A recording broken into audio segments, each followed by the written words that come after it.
prépare mon matos. Hey Kikou, ça roule?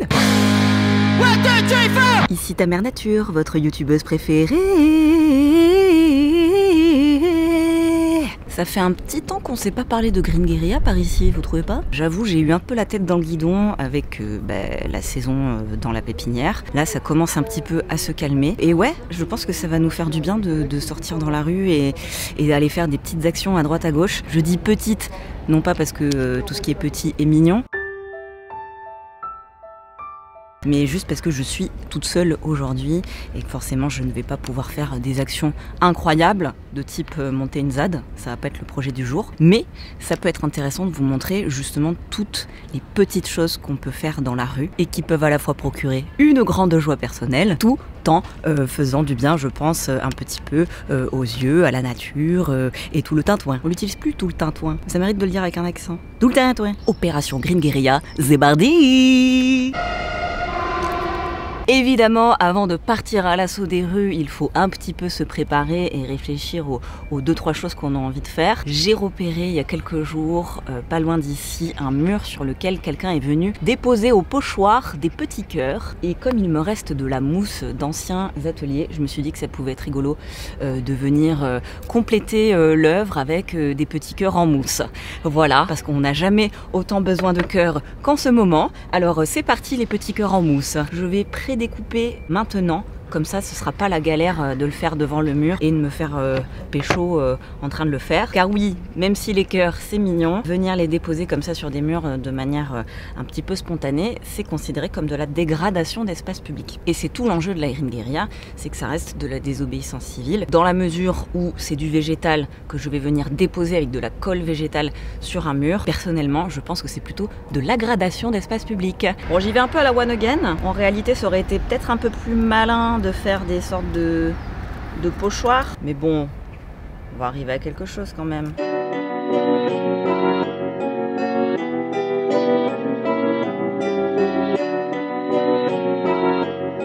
Regardez comme il est chouki! Ça, tu vois ça dans la rue le matin, ça te met de bonne humeur, non? Alors la mousse, où est-ce qu'on en trouve? Soit dans la forêt ou dans les cimetières. N'hésitez pas à checker ma première vidéo que j'avais faite sur les graffitis en mousse. L'important à retenir quand on prélève dans les milieux naturels, c'est de ne pas piller l'espace et de laisser au moins un bon 2/3 de végétation pour que voilà, il n'y ait pas un déséquilibre des écosystèmes. C'est ultra important, surtout dans les forêts qui sont déjà vachement fragilisés par la présence de nous, les humains. Après, la mousse, ça se cultive et du coup, on peut en trouver sur internet. L'important, c'est quand même de checker un petit peu d'où ça vient, bien que on sait que ça a ses limites et parfois on peut se faire couiller quand on achète des choses. Regardez comme ils sont chouquis!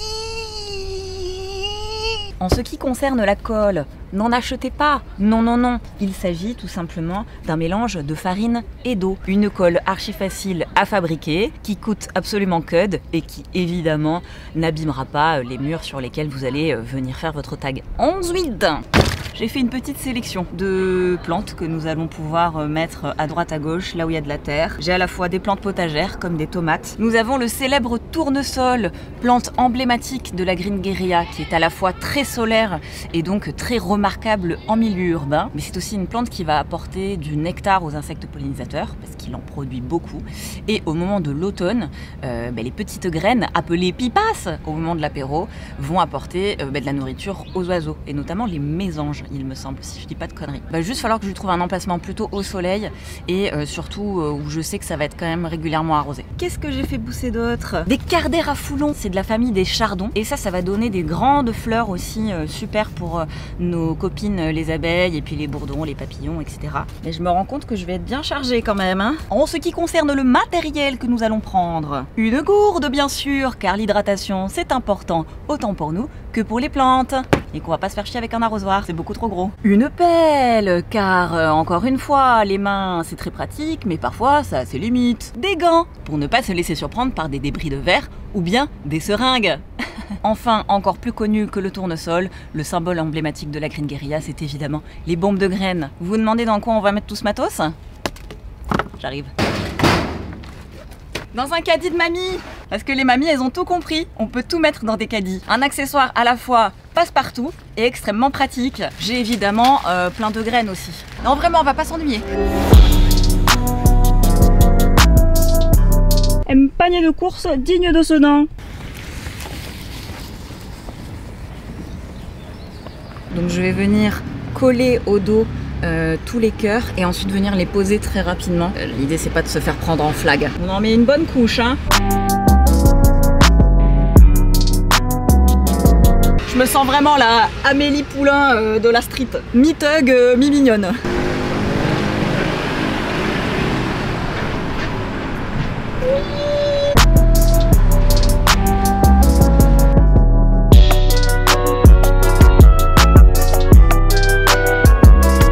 La rose trémière, c'est un petit peu la rose de la street. Elle a besoin de très peu de profondeur de terre pour arriver à pousser. Et ensuite, vous voyez, elle est quand même hyper impressionnante. Elle est aussi très productive en graines, donc elle peut s'auto-ressemer. Maquet, regardez-moi ces beautés! Là, typiquement, c'est un bon spot. On traverse. Pourquoi ici c'est un bon spot? Car et d'une, c'est un petit peu protégé par des sortes de barrières. Donc il y a moins de chances que les gens viennent piétiner la terre.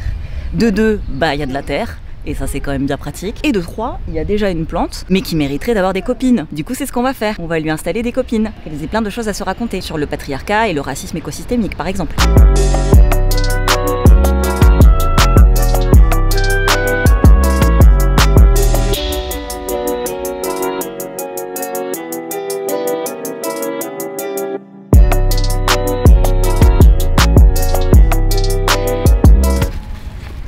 En vrai, c'est toujours un petit peu intimidant de jardiner dans l'espace public. On se demande un petit peu comment ça va être reçu par les gens. Alors je vais vous rassurer, la plupart du temps, soit les gens s'en foutent, soit ils sont plutôt amusés et curieux de ce qu'on fait. Mais oui, il y a un côté un petit peu suspense, on ne sait jamais trop comment ça va se passer.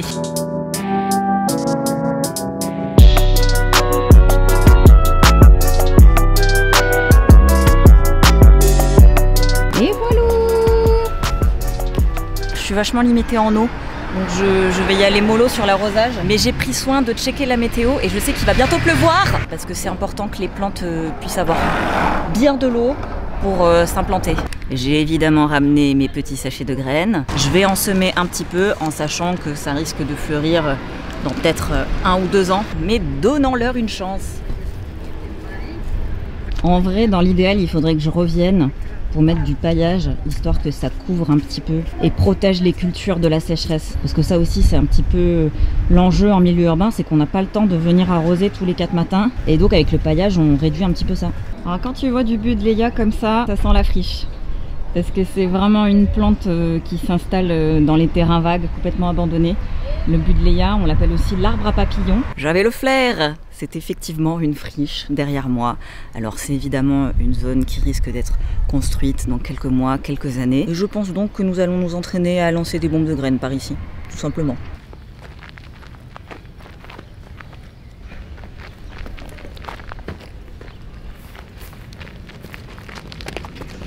Pour moi, faire de la green guérilla, c'est aussi prendre le temps d'observer la nature qui nous entoure. Et donc, ça ne concerne pas uniquement l'acte de jardiner, mais aussi vraiment prendre le temps d'observer. Et donc, faire de la reconnaissance botanique. Quand on s'amuse à faire ça, on se rend compte qu'il y a quand même des variétés qui reviennent très régulièrement, comme le kénopode, le buddleia, le pissenlit, l'orge des rats. Et toutes ces plantes, elles servent de logis et de couvert pour un tas d'animaux. Et c'est pour ça que c'est intéressant d'y prêter attention, quoi.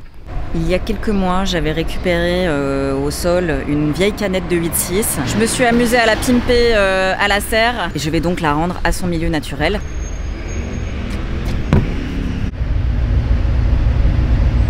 Allez, quelques graines de berce dans les espaces vides. On verra bien si ça pousse. Pimpage discretos de vélo d'inconnu.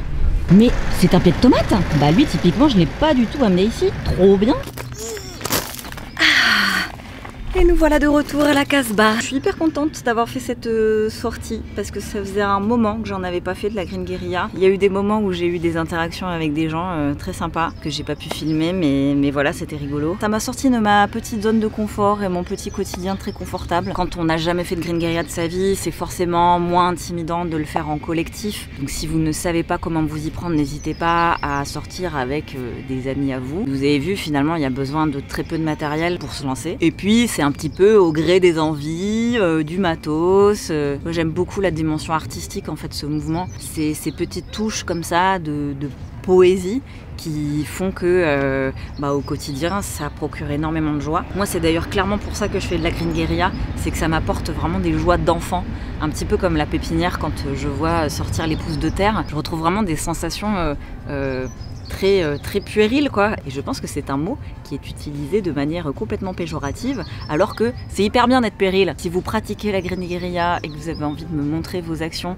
eh ben, je serais vraiment ravie de les découvrir. Finalement ça m'aura pris à peu près 2 heures de faire tout ça et c'était très rigolo. J'espère que ça vous aura donné envie de vous lancer également. N'hésitez pas à consulter toutes mes vidéos que j'ai fait sur le sujet. Il commence à y en avoir un paquet et ça pourra continuer de vous donner plein d'idées. N'hésitez pas non plus à lire et relire notre bande dessinée Guérilla Green avec Cookie Calcaire qui parle à la fois des débuts et de l'histoire de ce mouvement, mais aussi de toutes les actions qui sont imaginées un peu partout dans le monde par des citoyens et citoyennes anonymes. J'étais très contente de passer ce moment avec vous, bien que mettre les mains dans la terre et filmer en même temps, c'est toujours un peu la galère, mais on s'en fout.